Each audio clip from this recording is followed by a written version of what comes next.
देखिए मित्रों, पिछले भाग में मैंने आपको लेव-वाइगोटस्की के केवल सिद्धांतों से परिचित कराया था। अब मैं आपको उनसे थोड़ा सा आगे चल के उनके सिद्धांतों के बारे में बताना चाहूँगा। लेव-वाइगोटस्की सर ने जो है सामाजिक अंतःक्रिया से बच्चों के विकास में होने वाले परिवर्तनों को महत्वपूर्ण तरीके से समझाया है और इसके साथ ही साथ संस्कृति और भाषा को भी उन्होंने बड़ा ही महत्वपूर्ण बताया है। बालक के संज्ञानात्मक विकास में समाज की संस्कृति और भाषा की भूमिका को बहुत ही महत्वपूर्ण बताया है। इन्होंने समाज में अंतःक्रिया करके सीखने पर बल दिया है कि बच्चा समाज में अपनी अंतःक्रिया करके सीखता है। साथ ही साथ इन्होंने स्कैफोल्डिंग, ZPD और MKO के सिद्धांत को भी बताया है।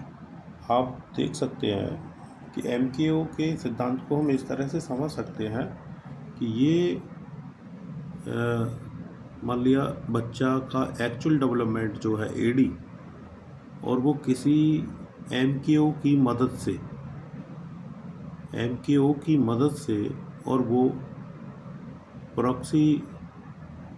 प्रॉक्सिमल जो है डेवलपमेंट को प्राप्त कर सकता है।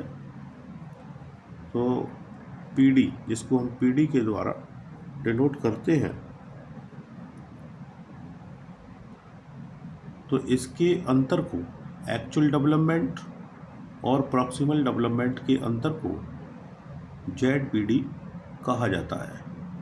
अब यहाँ पे आप देख सकते हैं कि एक MKO मोर नॉलेजेबल अदर, यानी एक ऐसा व्यक्ति जिसके पास बच्चे की अपेक्षा सापेक्ष में बहुत अधिक नॉलेज होती है, वो MKO हो गया, मदद करने वाला हो गया।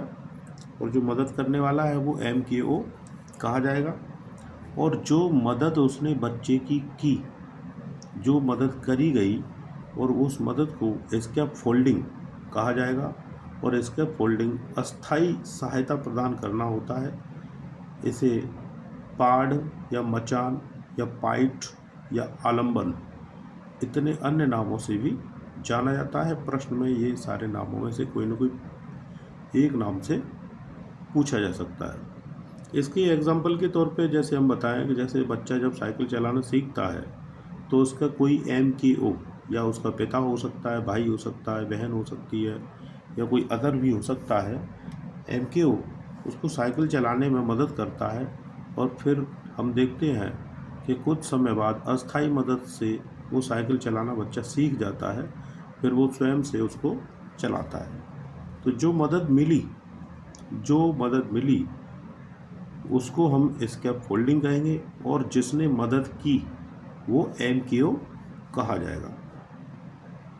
अब ZPD एक्चुअल डेवलपमेंट और प्रॉक्सिमल डेवलपमेंट के डिफरेंस को, एक्चुअल डेवलपमेंट और प्रॉक्सिमल डेवलपमेंट के डिफरेंस को ही हम ZPD कहेंगे।